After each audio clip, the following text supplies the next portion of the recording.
Friends, എല്ലാവർക്കും ഐഷുമ്മ കിച്ചണിലേക്ക് ഒരിക്കൽ കൂടി സ്വാഗതം. ഇന്ന് ഞാനിവിടെ തയ്യാറാക്കാൻ പോകുന്നത് ചിക്കൻ ബിരിയാണിയാണ്.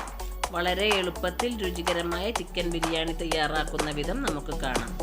അതിനു മുമ്പ് ഈ ചാനൽ ഇതുവരെ സബ്സ്ക്രൈബ് ചെയ്തിട്ടില്ല എങ്കിൽ ഒന്ന് സബ്സ്ക്രൈബ് ചെയ്യണേ. ഇഷ്ടപ്പെടുകയാണെങ്കിൽ ലൈക്ക് ചെയ്യണം. മറ്റുള്ളവർക്ക് കൂടി ഷെയർ ചെയ്ത് എന്നെ ഒന്ന് സപ്പോർട്ട് ചെയ്യണേ. ഇനി ചിക്കൻ ബിരിയാണി ഉണ്ടാക്കാൻ ആവശ്യമായ ചിക്കൻ നമുക്ക് കഴുകിയെടുക്കാം. അതിനു വേണ്ടി 2 കിലോ ചിക്കൻ ഞാനിവിടെ കഴുകിയെടുത്തിട്ടുണ്ട്. അത് നമുക്ക് ആദ്യം തന്നെ കായം പുരട്ടി വയ്ക്കാം. അതിനു വേണ്ടി ഒരു പാത്രത്തിൽ ഞാൻ 1 സ്പൂൺ മുളക് പൊടിയും 1/2 ടീസ്പൂൺ മഞ്ഞൾപ്പൊടിയും 1/2 ടീസ്പൂൺ കുരുമുളക് പൊടിയും 1 ടീസ്പൂൺ ചിക്കൻ മസാലയും ആവശ്യത്തിന് ഉപ്പും ചേർത്ത് അല്പം വെള്ളമൊഴിച്ച് നല്ലതുപോലെ ഒന്ന് മിക്സ് ചെയ്തെടുക്കാം.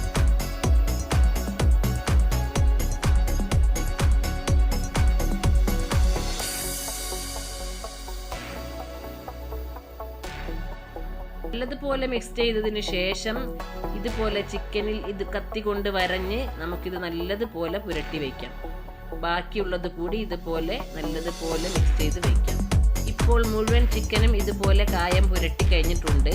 ഇനി അരമണിക്കൂർ നേരം നമുക്ക് റെസ്റ്റ് ചെയ്യാൻ വയ്ക്കാം. ഇനി മസാലയ്ക്ക് ആവശ്യമായ സാധനങ്ങൾ എടുക്കാം. ഞാൻ കുറച്ച് വെളുത്തുള്ളിയും കുറച്ച് ഇഞ്ചിയും 5-6 പച്ചമുളകും കൂടി എടുത്തിട്ടുണ്ട്.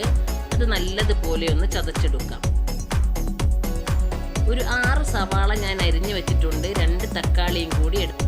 ഇപ്പോൾ ചിക്കൻ കായം പുരട്ടി വെച്ചിട്ട് അരമണിക്കൂർ കഴിഞ്ഞിട്ടുണ്ട്. ഇനി നമുക്കിതൊന്ന് ഫ്രൈ ചെയ്തെടുക്കാം. ഒരുപാട് മുരിഞ്ഞു വരേണ്ട ആവശ്യമില്ല. ചെറുതായി ഒന്ന് മുരിഞ്ഞാൽ മതി. ഒന്ന് മറിച്ചിട്ട് കൊണ്ട് ഉടനെ തന്നെ നമുക്കിത് എടുക്കാം. മുഴുവൻ ചിക്കനും ഇതുപോലെ ഫ്രൈ ചെയ്ത് വയ്ക്കാം. ഇപ്പോൾ മുഴുവൻ ചിക്കനും ഇതുപോലെ ഫ്രൈ ചെയ്ത് മാറ്റിയിട്ടുണ്ട്. ഇനി ചിക്കൻ ഫ്രൈ ചെയ്ത അതേ വെളിച്ചെണ്ണയിലേക്ക് തന്നെ ഇട്ടുകൊണ്ട് ഈ സവാളയും തക്കാളിയും നമുക്ക് നല്ലതുപോലെ ഒന്ന് വഴറ്റിയെടുക്കാം. ആവശ്യത്തിനുള്ള ഉപ്പ് കൂടി ചേർത്ത് നല്ലതുപോലെ വഴറ്റിയെടുക്കാം.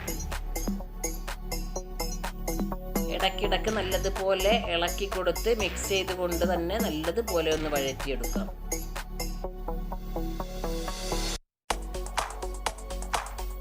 ഇപ്പോൾ നല്ലതുപോലെ വാടിയിട്ടുണ്ട്. ഇനി ചതച്ച് വെച്ചിരിക്കുന്ന വെളുത്തുള്ളിയും ഇഞ്ചിയും പച്ചമുളകും കൂടി ചേർത്ത് ഒന്നുകൂടെ നല്ലതുപോലെ വഴറ്റിയെടുക്കാം. ഒരു 10 മിനിറ്റ് നേരം മൂടി വെച്ചുകൊണ്ട് തന്നെ നല്ലതുപോലെ ഒന്ന് വഴറ്റിയെടുക്കാം.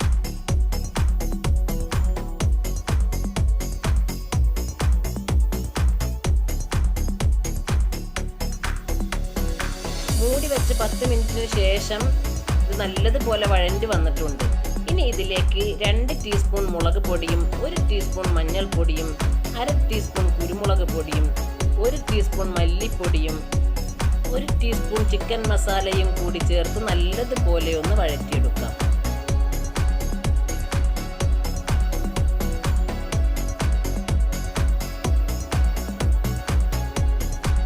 ഇനി ഇതിലേക്ക് 1 ടീസ്പൂൺ ബിരിയാണി മസാല കൂടി ചേർത്ത് കൊടുക്കാം. നല്ലതുപോലെ മിക്സ് ചെയ്തതിന് ശേഷം ഇതൊന്ന് മൂടി വയ്ക്കാം 5 മിനിറ്റ് നേരം. പൊടികളുടെ പച്ചമണമെല്ലാം മാറട്ടെ. ഇപ്പോൾ പൊടികളുടെ കുത്തലും പച്ചമണവും എല്ലാം തന്നെ മാറിയിട്ടുണ്ട്. ഇതിലേക്ക് ഇനി ഫ്രൈ ചെയ്ത് വെച്ചിരിക്കുന്ന ചിക്കൻ മുഴുവൻ ചേർത്ത് കൊടുക്കാം. ഇനി ഇത് നല്ലതുപോലെ ഒന്ന് മിക്സ് ചെയ്തെടുക്കാം. ഒരു 5 മിനിറ്റ് നേരം കൂടി തീ കുറച്ച് വെച്ചുകൊണ്ട് നമുക്ക് മൂടി വയ്ക്കാം. ഇപ്പോൾ നല്ല ടേസ്റ്റി ആയിട്ടുള്ള മസാല തയ്യാറായിട്ടുണ്ട്. ചിക്കൻ ബിരിയാണിക്ക് വേണ്ടിയുള്ള മസാല തയ്യാറായിട്ടുണ്ട്. ഇനി നമുക്ക് ഉടനെ തന്നെ റൈസ് തയ്യാറാക്കി എടുക്കാം. ഇതിനു വേണ്ടി ഈ കപ്പിൽ 2.5 കപ്പ് നെയ്ച്ചോറിൻ്റെ അരി, ബിരിയാണിയുടെ അരി ഞാനിവിടെ എടുത്തിട്ടുണ്ട്. ഇനി ഇതേ കപ്പിൽ 5 കപ്പ് വെള്ളം നമുക്കൊന്ന് തിളപ്പിക്കാൻ വയ്ക്കാം.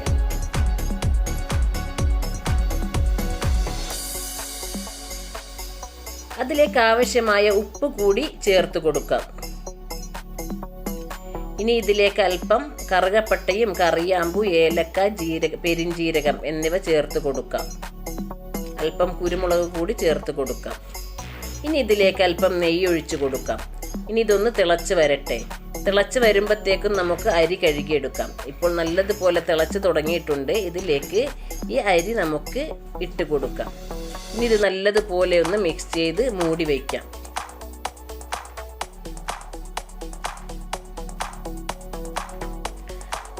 നല്ലതുപോലെ തിളച്ച് കഴിയുമ്പോൾ ഈ മൂടി തുറന്ന് ഇതിലേക്ക് ഒരു മുറി നാരങ്ങ ഒന്ന് പിഴിഞ്ഞു കൊടുക്കാം. ചോറ് ഒട്ടിപ്പിടിക്കാതിരിക്കാൻ വേണ്ടിയാണ് ഇങ്ങനെ ചെയ്യുന്നത്. ഇനി ഒന്ന് കൂടെ മൂടി വയ്ക്കാം. 10 മിനിറ്റ് നേരം തീ കുറച്ച് വെച്ചുകൊണ്ട് മൂടി വയ്ക്കാം. മൂടി തുറന്നപ്പോൾ ഇതിൻ്റെ വെള്ളമെല്ലാം വറ്റിയിട്ടുണ്ട്. ഇനി ഒരു 5 മിനിറ്റ് കൂടി നമുക്കിത് മൂടി വയ്ക്കാം.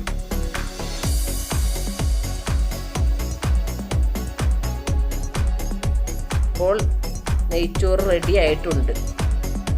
ഒരു ചോറ് പോലും ഒട്ടിപ്പിടിക്കാതെ നല്ല സോഫ്റ്റ് ആയിട്ടുള്ള ചോറാണ് കിട്ടിയിരിക്കുന്നത്. ഒട്ടും തന്നെ വെന്ത് ഉടഞ്ഞു പോയിട്ടുമില്ല.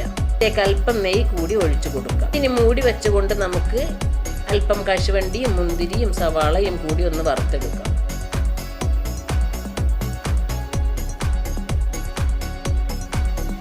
ഇപ്പോൾ ഈ ചോറും റെഡി ആയിട്ടുണ്ട്, മസാലയും റെഡി ആയിട്ടുണ്ട്. ഇനി ഈ ചോറ് ഒന്ന് ഇളക്കി കൊടുത്തുകൊണ്ട് ഇതിൽ നിന്നും പകുതി ചോറ് നമുക്ക് മറ്റൊരു പാത്രത്തിലേക്ക് മാറ്റാം.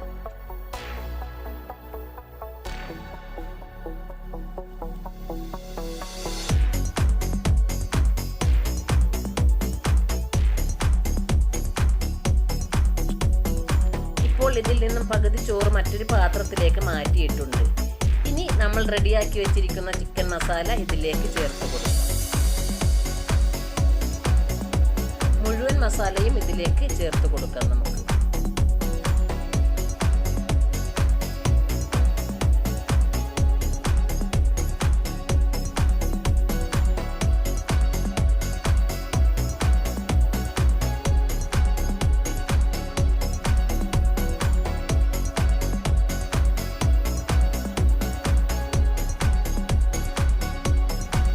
മുഴുവൻ മസാലയും ചേർത്തതിന് ശേഷം കോരി വെച്ചിരിക്കുന്ന ബാക്കിയുള്ള ചോറ് കൂടി ഇതിലേക്ക് ഇട്ട് കൊടുക്കും. ഇനി ഇതിൻ്റെ മുകളിലേക്ക് നമ്മൾ വറുത്ത് കോരി വെച്ചിരിക്കുന്ന കശുവണ്ടിയും മുന്തിരിയും സവാളയും കൂടി ചേർത്ത് കൊടുക്കാം. ഇനി ഇത് മൂടി വെച്ചുകൊണ്ട് ഇതിൻ്റെ മുകളിൽ കനമുള്ളതെന്തെങ്കിലും നമുക്ക് കയറ്റി വയ്ക്കാം. ഇപ്പോൾ നല്ല ടേസ്റ്റി ആയിട്ടുള്ള ചിക്കൻ ബിരിയാണി തയ്യാറായിട്ടുണ്ട്. ഇനി നമുക്ക് ആവശ്യത്തിന് സെർവ് ചെയ്ത് തുടങ്ങാം. ഇത് നല്ലതുപോലെ മിക്സ് ചെയ്തതിന് ശേഷം മറ്റൊരു പാത്രത്തിലേക്ക് നമുക്ക് മാറ്റാം.